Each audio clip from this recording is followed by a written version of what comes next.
Imagine you're walking through a fog. Everywhere you turn, you feel lost, uncertain, and trapped. You can't see what's ahead, and every step feels heavier than the last. This is how depression often feels. It's like you're stuck in a dark, endless maze with no clear way out. Now, think about your own life. How often do you feel overwhelmed by stress, sadness, or a sense of purposelessness? How many days do you wake up feeling heavy-hearted, as if you're carrying the weight of the world on your shoulders? Have you ever asked yourself, why is this happening to me? Or, is there any way to break free from this cycle? You are not alone in feeling this way. Many of us have experienced the suffocating grip of depression. But what if I told you that there's a way to begin finding peace? A way to break free from the fog, just like waking up from a long, exhausting sleep? In the teachings of Buddhism, there's a path, a roadmap, that offers wisdom and clarity for those trapped in emotional turmoil. Welcome to Wisdom Woven, where we dive deep into transformative life lessons. If you've ever felt like there's no escape from your thoughts or your struggles, this video is for you. We'll explore practical, powerful insights from Buddhism that have helped millions find inner peace. Stick around, because what you'll learn today could change the way you see your life forever. There are so many views on this channel, but only 0.2% of you subscribe. So please, take a moment to like, comment, share, and, most importantly, subscribe to our channel. Your support means the world to us, and it helps us create more content to guide you through these important journeys. And hey, don't forget to drop your thoughts in the comments. Let's talk and share this experience together. Now, let's explore how we can start clearing the fog in your mind. Understanding the root, suffering, and the human condition. Life can often feel like a storm, unpredictable, relentless, and exhausting. You might have felt that deep, nagging sensation in your heart that something just isn't right. Maybe you tried to push it away, ignored it, or distracted yourself. But no matter how much you try to outrun it, the storm always seems to catch up. It's important to understand that this feeling of being overwhelmed and lost is not something that happens to just a few people. It's part of being human. In Buddhism, we are taught that suffering is an inevitable part of life. This isn't to say that life is only about suffering. Rather, it is a recognition that we all face difficulties, challenges, and moments of pain. It's a part of the human condition, and understanding this is the first step toward healing. Buddha, the awakened one, taught that life is inherently filled with suffering. He didn't say that suffering is all we experience, but he observed that it's present in many forms. Whether it's the pain of loss, the struggle with our own desires, or the frustration of expectations that never seem to match reality, suffering is something we can all relate to. However, Buddha didn't stop there. He went deeper, and this is where the real wisdom lies. He didn't just say, life is suffering, and leave it at that. He asked, why does suffering exist, and how can we get out of it? This is where we begin to understand the roots of our suffering. Buddha identified that much of our suffering comes from desire, attachment, and ignorance. Think about it for a moment. How many times have you felt unhappy because things didn't go the way you wanted, or perhaps because you couldn't have something that you deeply desired? Maybe it's not just physical things. Maybe it's a situation, a relationship, or even an expectation of how life should be. All of these desires create a tension in our hearts. We want something so badly, but when it doesn't happen, we feel disappointed, upset, and lost. Another root of suffering comes from our attachment. This is a tricky one. Attachment doesn't just mean holding on to physical things. It can also mean holding on to ideas, beliefs, or people in ways that make us fearful of change. We attach ourselves to a certain way of thinking, or we become so identified with certain roles or expectations that when they're challenged or taken away, we feel as though we've lost a part of ourselves. It's like holding on to something tightly, thinking that it's the only thing that defines who we are. But in doing so, we make ourselves vulnerable to pain because nothing in life is permanent. Everything changes. Nothing lasts forever. And lastly, there is ignorance.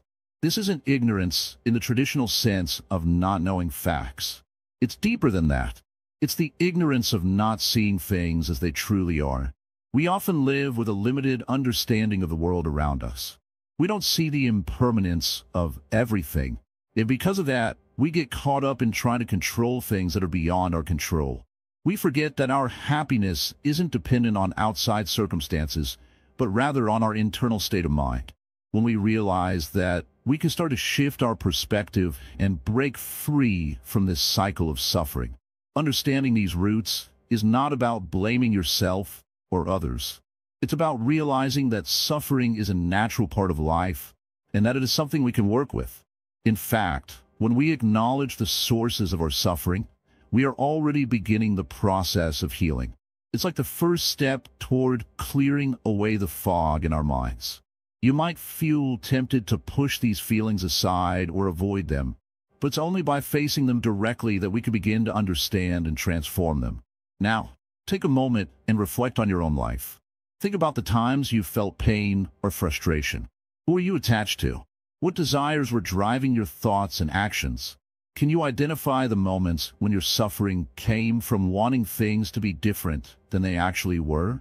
Understanding these patterns is the key to unlocking a path toward peace.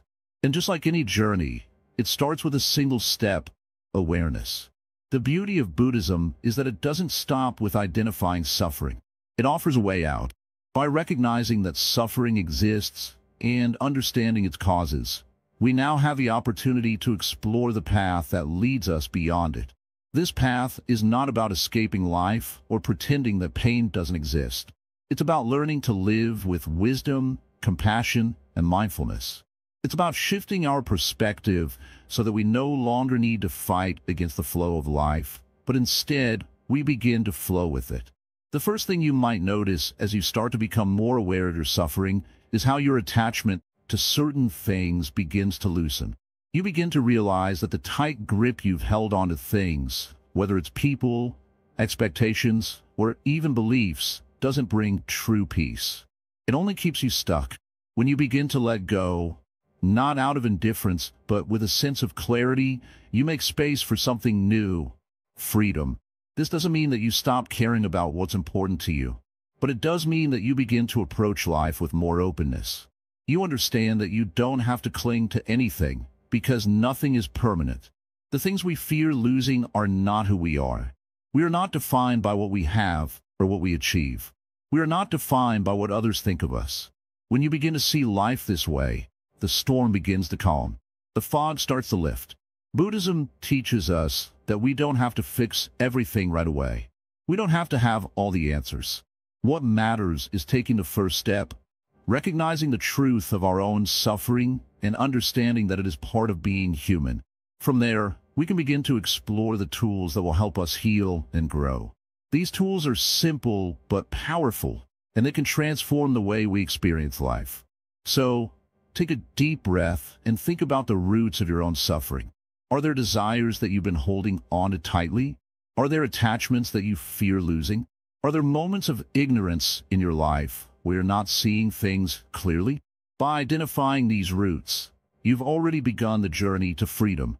And that, my friend, is the first step toward living a life of peace, compassion, and wisdom. The Noble Truths, a framework for inner healing. Life is full of ups and downs, isn't it? We all experience joy, but we also face pain. Sometimes it feels like the pain never ends, like it's an inevitable part of our existence. It doesn't matter how hard we try to avoid it, or how much we wish for peace, it always finds a way back. This, my friends, is the nature of life. It is something we all share, regardless of age, background, or circumstances. In Buddhism, there's a powerful framework for understanding this cycle, a framework that can help guide us out of the suffering we experience. It's called the Four Noble Truths. These truths are the foundation of Buddhist philosophy and can offer profound insights into how we experience life. They don't promise to remove suffering entirely, but they offer a path to understand it better, and perhaps more importantly, a way to deal with it. The first truth is simple but profound. Suffering is a part of life. It's not something that happens to us occasionally or to other people. It's something we all go through, at one point or another. Whether it's the sadness we feel after losing a loved one, the frustration of dealing with life's unexpected challenges, or the sense of emptiness that creeps in when things seem meaningless, suffering is a universal experience. Even the happiest moments of life are mixed with challenges, worries, and fears. No one is exempt from this. The key here is understanding that suffering is not something strange or abnormal. It's simply a part of the human condition. The second noble truth tells us the reason for our suffering: attachment. Our suffering comes from our strong desire for things to be a certain way, for people to act in a way we want, or for circumstances to always work in our favor. We attach ourselves to things, whether it's money, relationships, or even our own identity. And when these things change or disappear, we are left feeling empty, frustrated, or heartbroken. The pain we feel doesn't come from the loss itself, but from our attachment to the idea of permanence, the belief that things should never change. We want life to be stable and predictable, but the truth is that change is inevitable. And when we fight against this change, we invite suffering into our lives. The third truth is the most hopeful. There's a way to end suffering. This truth offers a glimpse of hope. If attachment causes our suffering, then by letting go of our attachment, we can alleviate that pain. But this is easier said than done. Letting go is not about abandoning the things we love or care for. It's about releasing the grip we have on them. When we learn to approach life with a sense of ease and acceptance, rather than a tight hold on the things we desire, we find that the weight we carry in our hearts begins to lessen.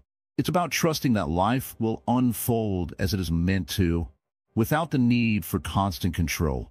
We begin to understand that life is a flow. Sometimes it's calm and peaceful, and other times it's rough and unpredictable. But in each moment, we have the choice to let go and simply be present with what is. Finally, the fourth truth shows us the path to ending suffering: the Eightfold Path. This is the Buddhist guide to living a life that is free from unnecessary pain and full of wisdom, ethical conduct, and mental discipline. The Eightfold Path isn't a one-time fix. It's a way of life, a path we walk every day.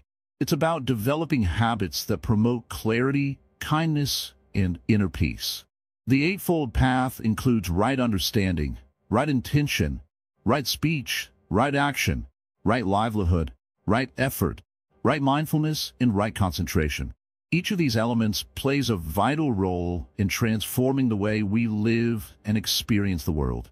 They are like tools in a toolbox. By using them regularly, we can build a life that is more peaceful, more compassionate, and more connected to our true selves. The Four Noble Truths are not just intellectual ideas. They're practical truths that can be applied to everyday life. They help us make sense of our struggles and give us the tools we need to move forward with greater wisdom and peace. We don't have to look far to find suffering in our lives. Whether it's dealing with health issues, financial problems, or emotional pain, suffering is all around us. But if we can learn to understand it through the lens of these truths, we can begin to shift our perspective and find relief. For example, think about a time when you were upset or stressed. Perhaps you were frustrated with a situation that seemed out of your control, or maybe you were hurt by something someone said. Now, try to reflect on your reaction. Were you attached to an idea of how things should have been? Did you expect things to go perfectly, and when they didn't, it left you feeling disappointed or angry? If you could understand that suffering often arises from our attachment to how things should be, it becomes easier to let go and accept things as they are. It's not about passively accepting everything that happens, but rather about approaching life with a sense of openness and understanding. It's also important to remember that the Four Noble Truths aren't about escaping life's challenges. They're about facing them with a clear mind and a compassionate heart. Life will continue to be full of challenges. We will experience pain, loss, and disappointment. But through the wisdom of Buddhism, we can learn to approach these difficulties with a sense of equanimity, knowing that they are temporary and that we have the tools to navigate them with grace. So what does all of this mean for you right now in your life? The Four Noble Truths offer a simple yet powerful framework for understanding your struggles. They give you the wisdom to see that suffering is not something to avoid or run from, but something to acknowledge, understand, and transform. They show you that the source of suffering lies in our attachments, and that by letting go, we can find peace.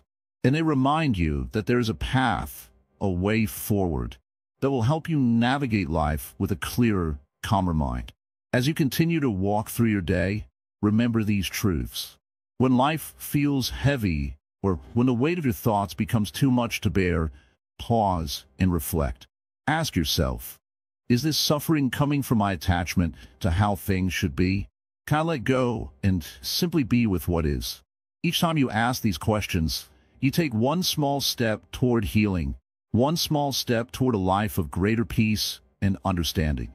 The Four Noble Truths offer us a light in the darkness. They show us that suffering is not something we are doomed to live with forever, but something that can be understood and transformed. Through this understanding, we are given the opportunity to walk a path of wisdom, compassion, and inner peace. This is the gift of Buddhism, the invitation to see life as it truly is and to respond with clarity, kindness, and grace. The power of mindfulness, returning to the present. In the midst of our busy lives, it's easy to lose touch with the present moment. We rush from one task to another, constantly thinking about the past or worrying about the future. But what if I told you that the key to peace, clarity, and overcoming the struggles of depression lies right in front of you, in the present moment? Mindfulness is the practice of being fully aware of the present moment, without judgment or distraction. It's about paying attention to what's happening right now, whether it's the feel of the ground beneath your feet, the sounds around you, or the sensations within your own body. It's simple, yet incredibly powerful. Imagine you're sitting in a quiet room, surrounded by silence.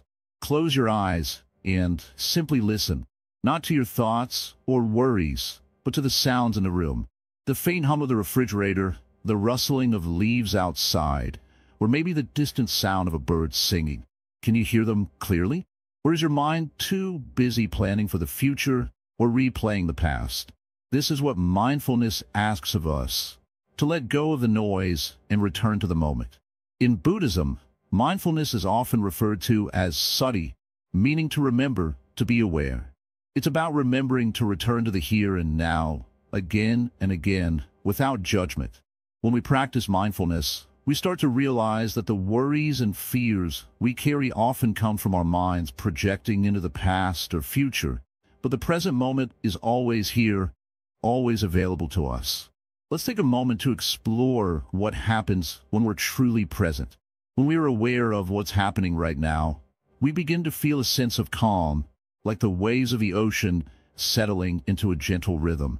The constant churning of anxiety and stress fades, replaced by a quiet acceptance of what is. In this space, we realize that most of our suffering comes not from the world itself, but from how we react to it. The pain we feel often isn't because of what's happening to us in the present, but because we're caught up in the stories we tell ourselves about the past or the future. Mindfulness invites us to stop that cycle. It teaches us to simply observe. When a negative thought arises, instead of fighting it or getting lost in it, we can observe it like a cloud drifting across the sky. We don't need to hold on to it, judge it, or let it define us. We can just watch it pass by. This practice is not about erasing pain or difficult emotions. It's about learning to be with them, without being overwhelmed by them. One of the core teachings of Buddhism is the idea of impermanence. Nothing lasts forever. This includes both good and bad experiences. When we practice mindfulness, we begin to see this truth more clearly. The pain of depression, the sadness, the anxiety, they too are impermanent. By being present, we begin to notice that these emotions arise and fade, just like waves on the shore. When we can fully experience our emotions without trying to push them away or hold on to them, we begin to free ourselves from their grip. Take a moment to think about your own life. How often do you find yourself reliving painful moments from the past, or worrying about what might happen in the future? These thoughts pull us out of the present, often making us feel disconnected from what's real and right in front of us. By practicing mindfulness, we learn to return to the present again and again, creating a space of peace where we can simply be. But it's not just about being present with our thoughts and emotions. It's also about being present with our actions. Whether it's eating, walking, or simply washing the dishes, mindfulness teaches us to bring our full attention to whatever task we're doing. Have you ever noticed how distracted you can be while doing everyday things? You might eat your lunch while scrolling on your phone, or walk somewhere while thinking about a conversation you had earlier. In these moments, you're not truly present, and this constant distraction can contribute to feelings of stress and disconnection. Mindfulness invites us to slow down. It asks us to truly experience what we're doing, whether it's as simple as feeling the warmth of the sun on our skin or savoring the taste of food. When we focus our attention on these small, everyday moments, we begin to appreciate life in a new way. Instead of rushing through everything, we can savor it. This moment, this breath, this experience. If you're struggling with depression, mindfulness can be especially helpful. Depression often keeps us trapped in negative thought patterns, where we ruminate on the past or fear the future. Mindfulness allows us to break free from this cycle. When we practice being fully present, we stop the endless loop of what if and I should have that keeps us stuck in negative thinking. It's about learning to step out of that mental noise and simply be with what is. In this space, we can find freedom. But mindfulness isn't a quick fix. It's a practice that takes time and patience. It's about gradually building awareness, step by step. You won't instantly feel better, but over time, you'll begin to notice changes. Maybe you'll find that you're less anxious or that you're able to be kinder to yourself. You might start to notice moments of joy or peace that you had overlooked before. This is the power of mindfulness. It helps you see the world and yourself in a new light. If you want to start practicing mindfulness, you don't need anything special. You don't need a fancy cushion or an expensive class. You can start right now, just by focusing on your breath. Sit quietly, close your eyes, and take a deep breath in. Feel the air filling your lungs, then slowly exhale. With each breath, bring your attention back to the present moment. If your mind wanders, and it will, gently guide it back to your breath. This is mindfulness, just noticing what's happening right now, without judgment or distraction. The more you practice, the easier it becomes. And soon, you'll start to notice that the fog of depression begins to lift. The present moment will no longer feel like a distant, unreachable place, but something you can touch, right here and right now. You'll find that peace is not something you need to chase. It's something you can experience in every breath, every step, and every moment of your life. Letting go detachment without indifference. In the journey of life, we often find ourselves holding on to things that weigh us down. We hold on to pain, resentment, fear, and sometimes even our dreams, tightly clutching them as though our very existence depends on it. But what happens when we hold on too tightly? Does it give us peace, or does it only cause more suffering? Letting go doesn't mean we stop caring. It doesn't mean we turn our backs on what matters or become indifferent to the world around us. Letting go is about recognizing that our attachment to things, whether it's to people, objects, or past experiences, often becomes the source of our distress. We cling to these things because we fear losing them, but in doing so, we only create more suffering for ourselves. This is one of the central teachings in Buddhism, that attachment leads to suffering. Imagine a child playing with a toy. The child is happy, enjoying the toy, but when someone else wants to play with it, the child refuses to let go. They cry, they resist, because they don't want to lose something that gives them joy. But in their refusal to let go, they also bring sadness and pain upon themselves.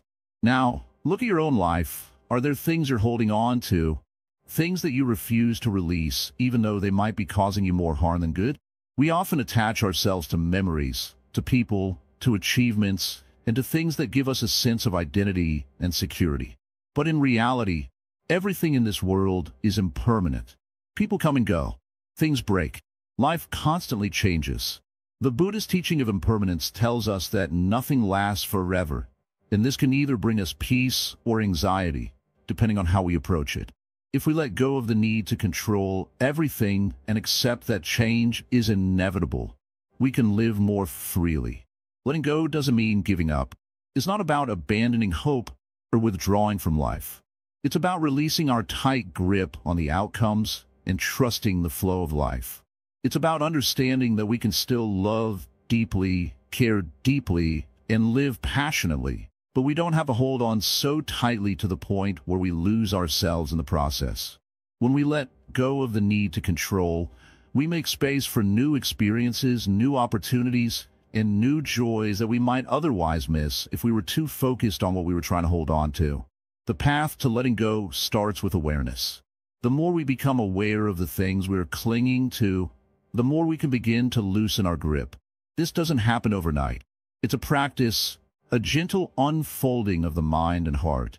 Think of it like holding a rope. If you pull it tight for too long, your hand will start to hurt. The tighter you grip, the more pain you experience. But if you slowly loosen your fingers, if you start to relax and release, the pain begins to ease.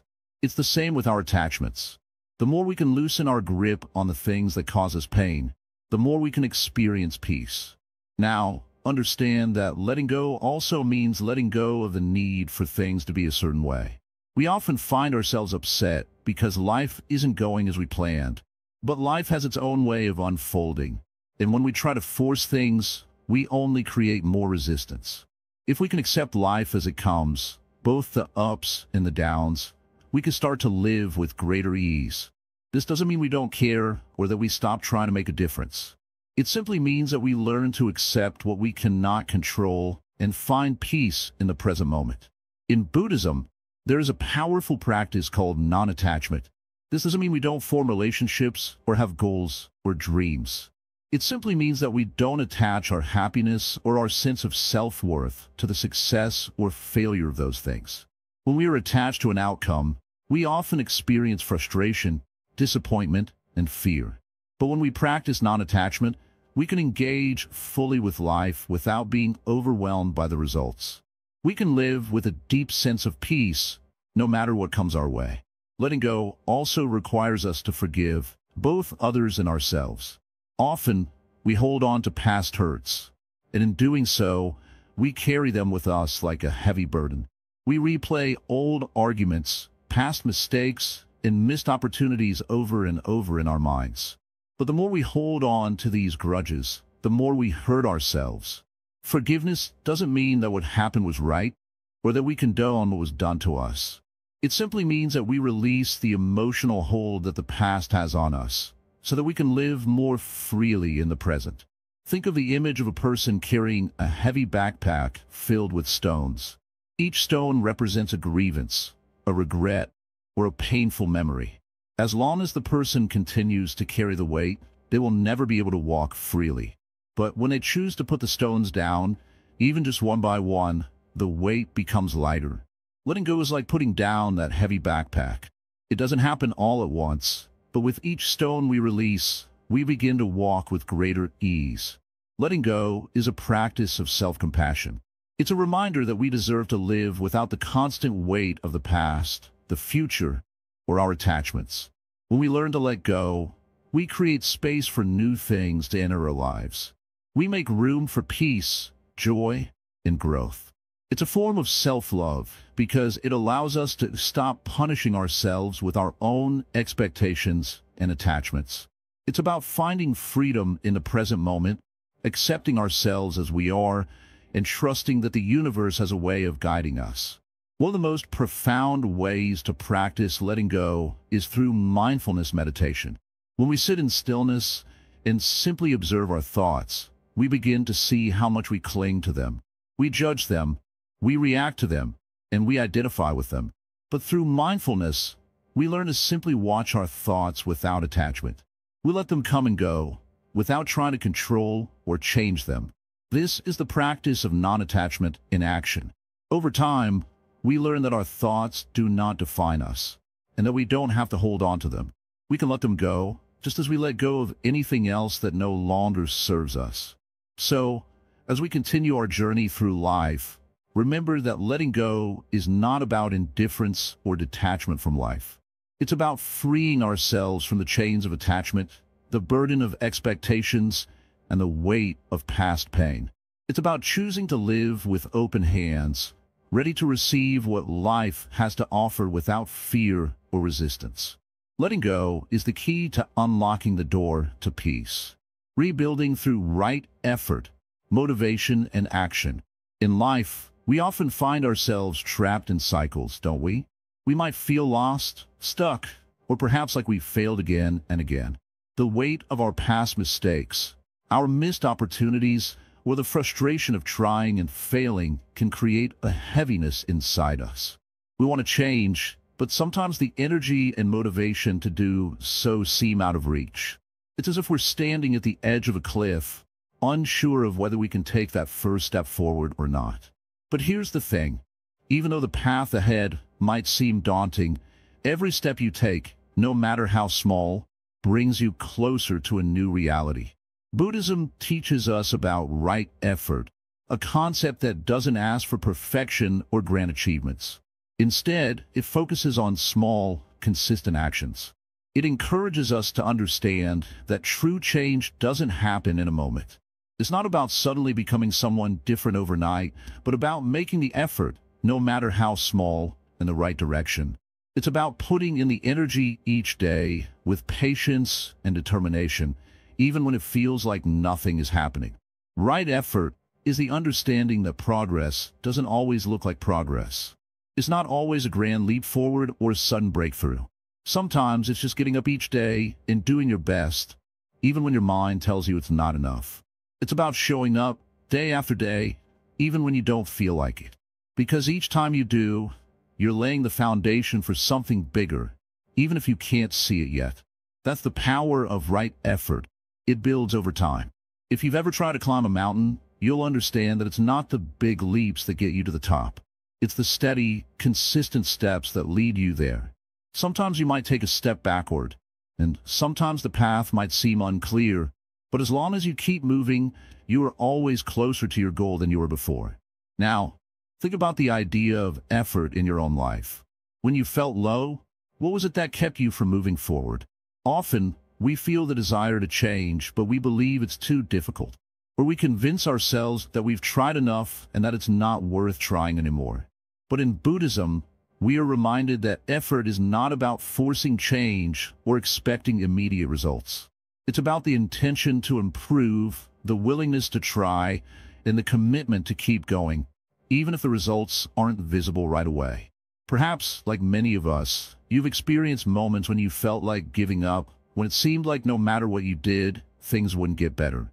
But here's the key to right effort. You don't have to do it all at once.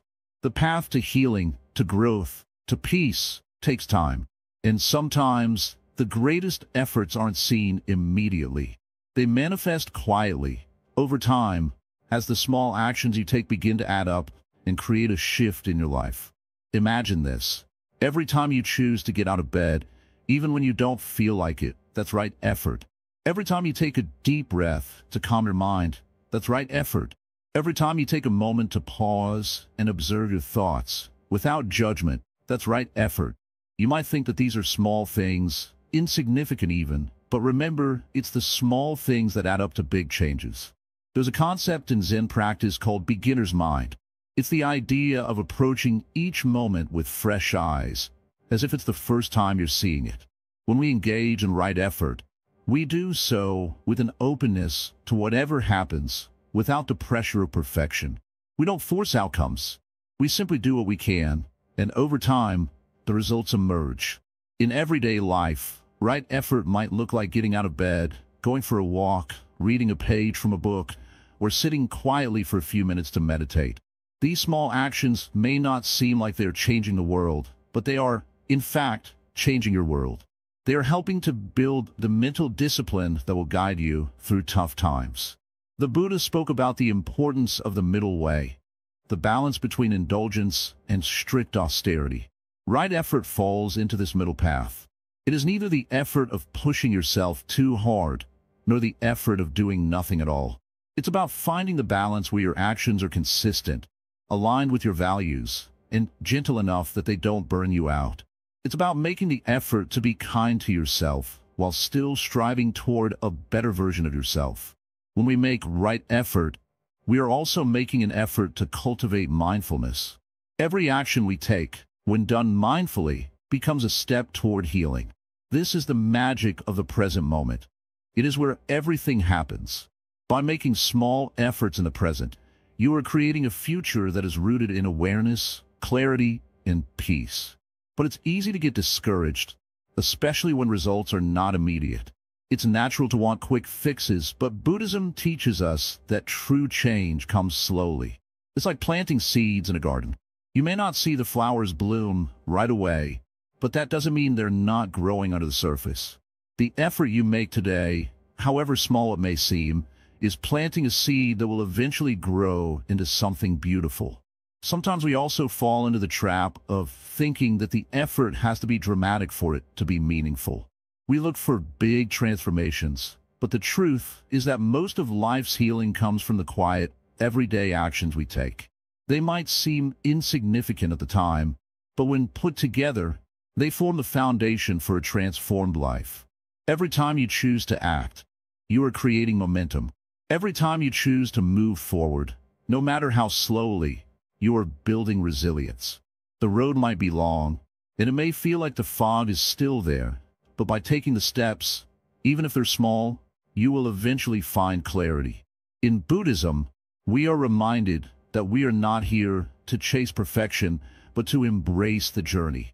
The path of right effort is a lifelong practice, and as you walk this path, you will learn to embrace both the struggles and the victories, the ups and the downs. Each step is a lesson, and each step leads you closer to peace. So, trust the process. Keep taking those small steps. Over time, they will lead you to a place of balance, calm, and profound healing. Compassion toward the self, healing with kindness. Sometimes the hardest thing in life is not facing the world outside, but facing ourselves. We are often our own harshest critics, judging every little mistake, every misstep, and every failure. We constantly replay our faults and flaws, as if we are not allowed to make mistakes, or if making mistakes somehow makes us less worthy of love and happiness. But what if I told you that the key to healing is not through blame or self-punishment, but through compassion, especially toward yourself? In Buddhism, compassion is seen as a powerful tool for healing. Compassion isn't just about being kind to others. It's about being kind to yourself first. When we treat ourselves with compassion, we begin to free ourselves from the grip of negative self-judgment and the constant weight of regret.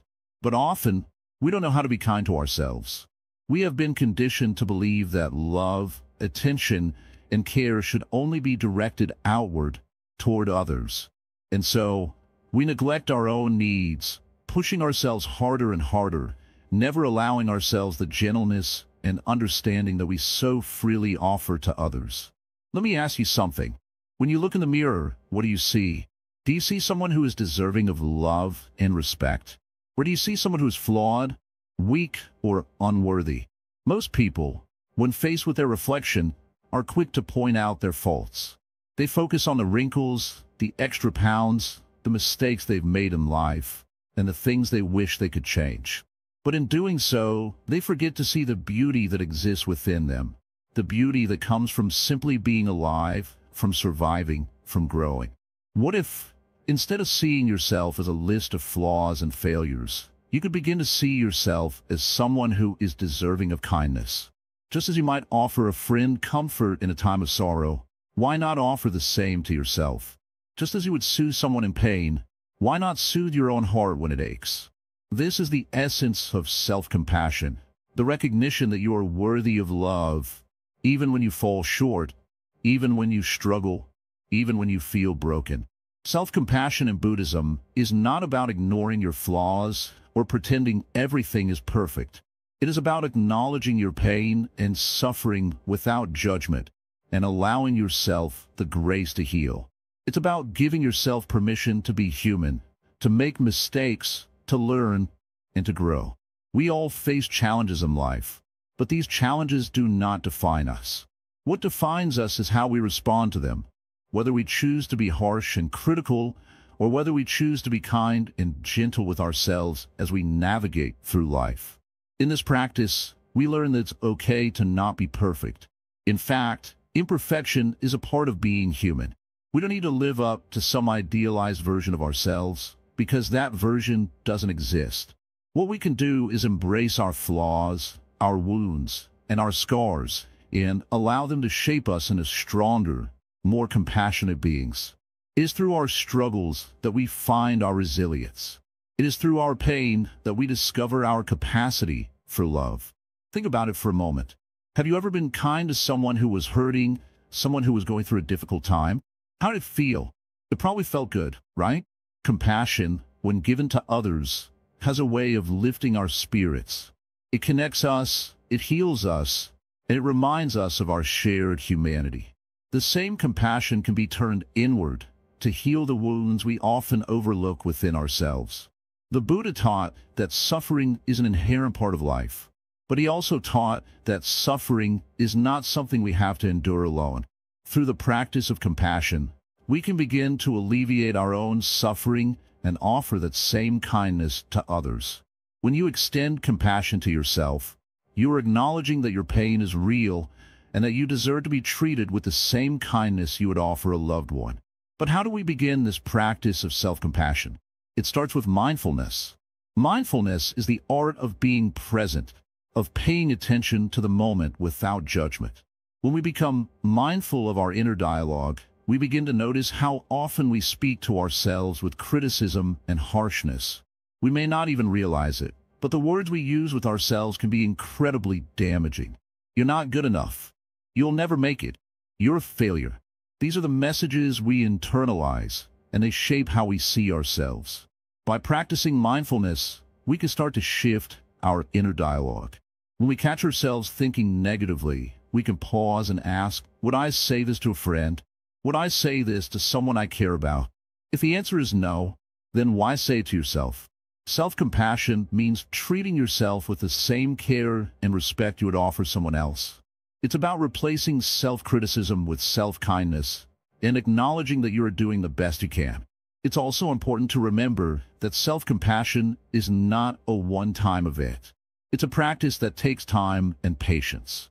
Just as we don't expect to become experts at anything overnight, we shouldn't expect ourselves to become perfect at self-compassion immediately. It's okay to stumble, to falter, and to make mistakes along the way. What matters is that you continue to practice, to be gentle with yourself when you fall short, and to keep trying. In Buddhism, the concept of metta, or loving kindness, is central to the practice of compassion. Metta is the practice of cultivating unconditional love and goodwill toward ourselves and others. By developing metta, we learn to see ourselves with kindness and to extend that same kindness to the world around us. It is through metta that we can begin to heal our hearts and find peace within ourselves. When we are kind to ourselves, we are better able to offer kindness to others. Self-compassion doesn't mean ignoring your own needs for the sake of others. Rather, it's about finding balance. By nurturing our own well-being, we can be more present, more loving, and more compassionate toward the people in our lives. Self-compassion isn't selfish. It's the foundation for creating a more compassionate world. The practice of self-compassion is transformative. It allows us to let go of shame, guilt, and regret, and to embrace our imperfections with love and understanding. It frees us from the cycle of self-criticism and opens the door to healing. When we begin to treat ourselves with the same compassion we offer others, we create space for growth, peace, and inner harmony. We become more resilient in the face of life's challenges, and we begin to experience true healing from the inside out. So, take a moment right now to be kind to yourself. Breathe deeply and acknowledge the person you are, flaws and all. You are enough. You are worthy of love. And as you practice self-compassion, know that you are taking the first steps toward healing your heart and your mind, and toward creating a life filled with peace, love, and joy. The role of community, sangha, and emotional support. Sit with me. Breathe slowly. Let your shoulders relax. Let your thoughts settle. like still water after a stone has sunk. You are here now. That is enough. Now listen. When a person is lost in sorrow, they often believe they must walk alone. They tell themselves, "No one understands me," or "I don't want to bother anyone." In this quiet prison, depression grows stronger. But in truth, one of the greatest illusions of suffering is the belief that we are separate. We are not. Not truly. In Buddhism, there's a word for the community of people who walk the path together. We call it Sangha. The Sangha is more than a group of people. It is a living force. It is the circle that holds us up when we are too tired to stand alone. It is the hand that does not try to fix us, but simply stays near us when we are hurting. It is the silence that listens without judgment, and the presence that reminds us, gently, you are not alone. Think of how a tree stands in the forest. One tree alone bends easily with the wind, but a group of trees stand stronger, their roots connected below the ground. They share sunlight, rain, and even warnings of danger. We are the same. We need each other, not because we are weak, but because we are human. Sometimes, when we're deep in depression, we forget how much comfort can come from a simple voice. A friend who says, "Let's take a walk." A neighbor who brings you tea and doesn't ask questions. A voice on the phone that says, "I was thinking of you today." These small acts are not small at all. They're medicine. In the Sangha, no one is above, no one is below. We sit together. We breathe together. We learn how to suffer well, and we learn how to heal. There is no pressure to be cheerful or fixed. You can come as you are, in silence, in tears, even in anger, and the community will still hold you. Many people feel shame when they are sad. They think, "I should be stronger." But strength is not silence. Strength is having the courage to say, "I need someone." In the Sangha, asking for help is not weakness, it is wisdom. It is knowing that healing is not a task for one person alone. It is a shared path. There was once a monk who struggled with deep sorrow. He thought he had to hide it to remain respected. Every morning he smiled. Every evening he sat in meditation with others. But inside he felt empty. One day he fell ill, not of the body but of the heart. The abbot came to him and said, "Why didn't you speak of your pain?" The monk replied, "I thought I had to carry it alone." The abbot smiled gently and said, "Even Buddha did not walk alone. He had his Sangha. Why should you?" You see, even the most enlightened ones leaned on others. Buddha had disciples. He had friends. He shared his meals. He listened to the stories of others. And he allowed himself to be seen, just as he was. When we connect with others in kindness, we begin to remember something we forgot, that we matter, that we belong.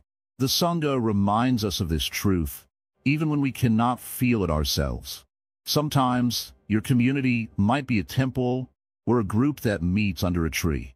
But sometimes, it is just one person who checks on you, or a book that speaks to your heart, or a voice in a video that says, "You are not broken." Do not wait until you feel better to reach out. Reach out now, even if all you can say is, "I'm here." Someone else might be waiting for your voice too. There's a great strength in simply being with others, in silence or in words. When you sit with someone who sees you, not as a problem to fix, but as a soul to be with, you begin to soften. You begin to breathe differently. The tightness in your chest begins to loosen. This is the medicine of presence. You may think you have nothing to offer others while you're suffering, but your story, your truth, your listening, these are gifts. When you say, "I understand that feeling," you give someone comfort they may not find anywhere else. Healing is not a straight path. It is more like a spiral. Sometimes you go forward. Sometimes you return to old pain. But when you walk with others, the journey becomes lighter. Even when it is slow, it becomes less lonely. The Sangha is not perfect. People may still hurt or disappoint you. But that, too, is part of the practice. We learn to forgive. We learn to set kind boundaries. We learn that community does not mean perfection. It means connection. Even now, as you listen to these words, you are part of something larger. You are part of this moment, shared by others who are walking the same road. You may never meet them, but they exist. They are listening too. They are healing too. So do not close your heart. Keep it soft. even when it hurts. Let others in, not to fix you, but to walk beside you. Let your pain be seen. Let your joy return slowly, like the sunrise after a long night. And when you are ready, only when you are ready, offer your hand to another. You do not need to be healed to help someone else. You just need to be present. We're not meant to walk through suffering in silence. We're meant to walk through it together. Breathe again. Now ask yourself, who is your Sangha? Who can you reach for today? And who might need you to reach for them? The path continues, but you're no longer walking alone. You never were. Wisdom beyond age, embracing the later years with grace.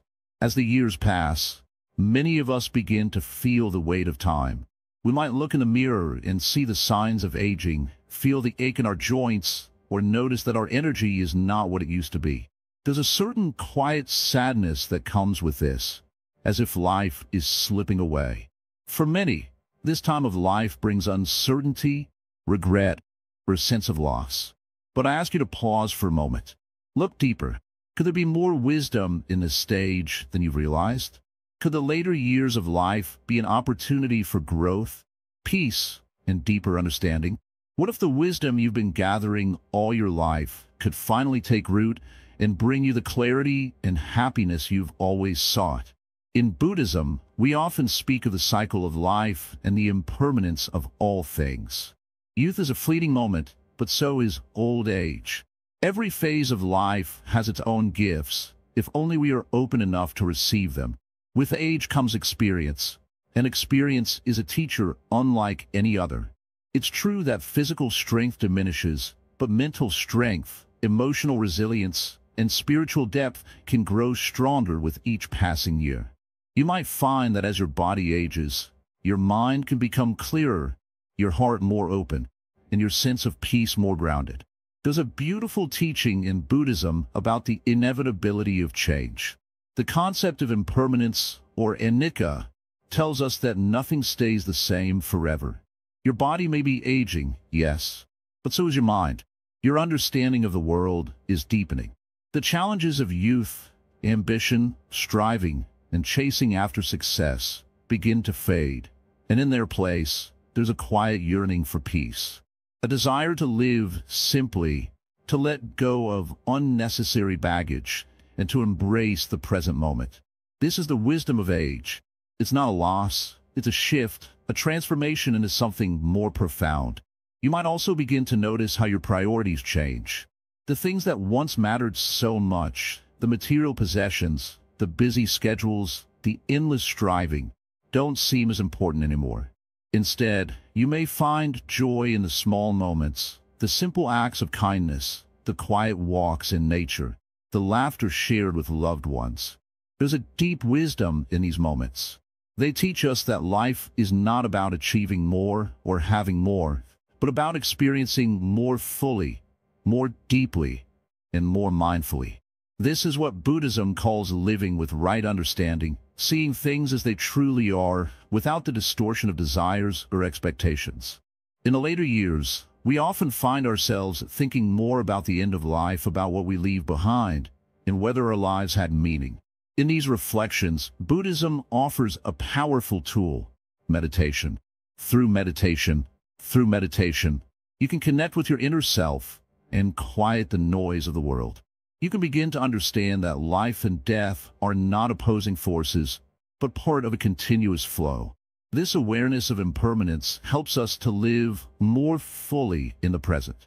We begin to see that each moment, even the small, quiet moments, is precious. Every breath, every step, every glance, and every touch carries its own beauty. Life doesn't have to be about achieving great things. It can simply be about living with gratitude and awareness. There's also a profound sense of peace that comes from letting go of the need to control everything. As we age, we realize that much of life is beyond our control. We cannot stop time, we cannot undo our past, and we cannot always control what happens in the future. But what we can control is how we respond to it. Buddhism teaches us to embrace life as it is, to be at peace with whatever comes, and to release the burden of resistance. This is one of the most powerful lessons we can learn as we grow older. The later years are also a time for healing. You may have carried emotional wounds from your past, losses, regrets, missed opportunities, and these can weigh heavily on the heart. But Buddhism teaches that healing is always possible. Through mindfulness, meditation, and compassion for yourself, you can begin to release these wounds. You can let go of the guilt, the shame, the what-ifs, and start to embrace who you are now, in this moment. Your worth is not defined by your past actions, but by the love and peace you bring into the present. Aging is not about getting weaker. It's about becoming stronger in the ways that truly matter. One of the most beautiful aspects of Buddhist philosophy is the understanding of interconnectedness. As you age, you may begin to notice more how your life is tied to the lives of others. You are not an island, isolated and alone. You are part of a vast, intricate web of life, where every being is connected. This realization brings a sense of responsibility to care for yourself, but also responsibility to care for others. You may feel a deeper connection to your family, your community, and even to the natural world. This interconnectedness can provide a great sense of peace and purpose in your later years. But there's also the recognition that no matter how much we may want to, we cannot hold on to this life forever. The inevitable truth of death can be daunting, but Buddhism teaches us that death is not something to fear. It is simply another part of the cycle. If we accept death as a natural part of life, we can stop resisting it and start living more fully. We learn to let go, to live without attachment, and to appreciate the present moment even more.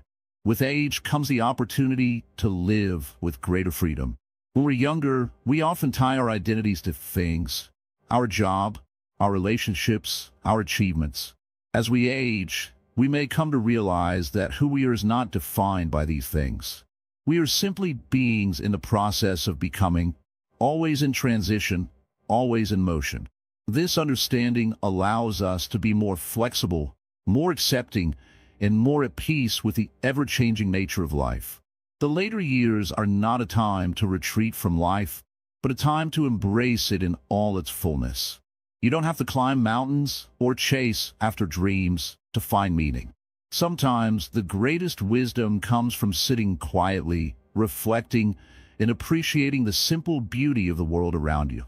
Whether it's the sound of birdsong in the morning, the warmth of the sun on your face, or the laughter of a grandchild, these moments are where the true treasures of life are found. So, as you grow older, remember this. Your wisdom is your gift.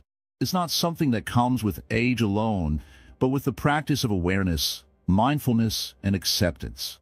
Embrace these years and let them guide you to a deeper understanding of who you are. There's so much beauty in the later stages of life. The more you embrace it, the more you'll find yourself at peace with the world and with yourself. Walking forward, a life reclaimed, a spirit renewed. As we reach the end of this journey, I want to leave you with one thought. The journey doesn't end here. What we've discussed so far, the wisdom of Buddhism, the practices of mindfulness, the art of letting go, all of these are tools that you now have to walk forward with. They're like a map you carry in your pocket, ready to guide you whenever you feel lost. But remember, just because we've reached the last part of this video doesn't mean you've reached the final destination. No, in fact, it's just the beginning. You see, life is always changing. Every moment is new. And while you may feel like you've climbed a mountain, there will always be new peaks, new challenges. But here's the beauty of it. You are not the same person you were when you started. Through these teachings, through your commitment to healing, you've already begun to transform. And with each passing day, you will grow more resilient, more at peace, and more aligned with your true nature. I want to remind you of something important. You've been through a lot. Maybe you felt like the weight of the world was too much to bear. Perhaps you've struggled with your thoughts, with your emotions, with feelings of hopelessness. But the fact that you're still here, that you're still seeking answers, shows something powerful. You are strong. You're capable. And even in the darkest moments, there's always a flicker of light within you. Buddhism teaches us that suffering is part of life. It's not something to fear, but something to acknowledge and work with. Life is made up of joys and sorrows, ups and downs. And while we can't control everything that happens to us, we can control how we respond. We can choose to act with wisdom, to act with compassion, to act with kindness, not just towards others, but towards ourselves as well. So, as you move forward, remember this. Healing is not about escaping suffering. It's about learning how to live with it. It's about learning how to navigate life's storms with a steady heart and clear mind. As you continue this journey, there will be days when it feels like everything is falling apart.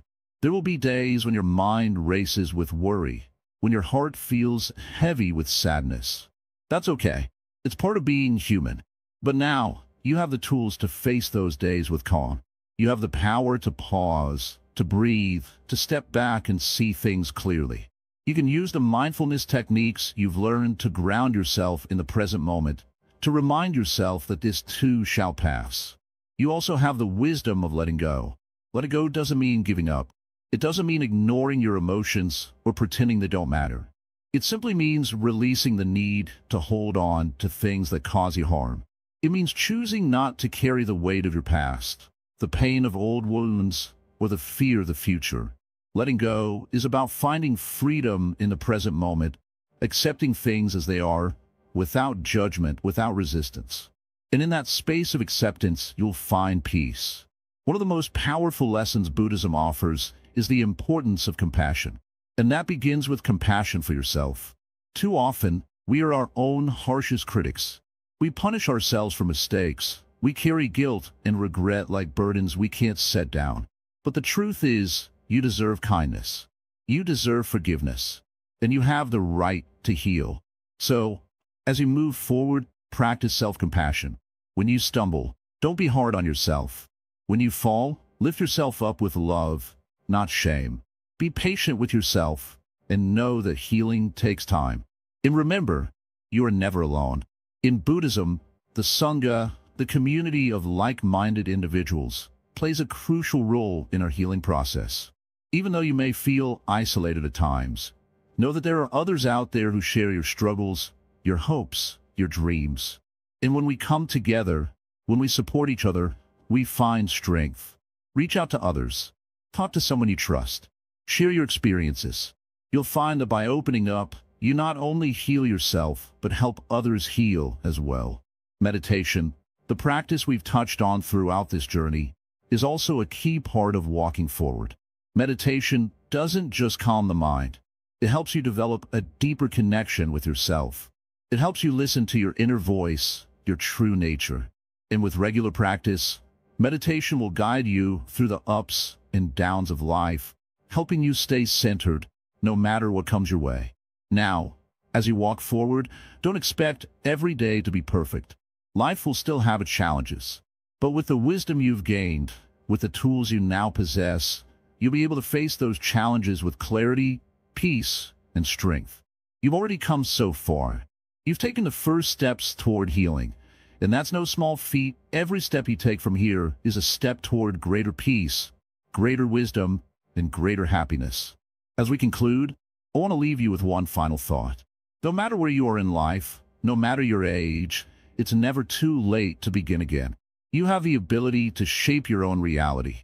You have the power to create the life you desire, a life of peace, joy, and fulfillment. So, take everything you've learned here and walk forward with confidence. Your journey is yours alone, but remember, you are never walking it alone. The fog will lift. The path will become clear. And when you look back, you'll see just how far you've come. So walk forward. Walk with purpose. Walk with peace. And most importantly, walk with love for yourself. And with that, I want to thank you for joining me on this journey. Keep learning, keep growing, and keep walking forward. Your life is waiting, and it's more beautiful than you've ever imagined.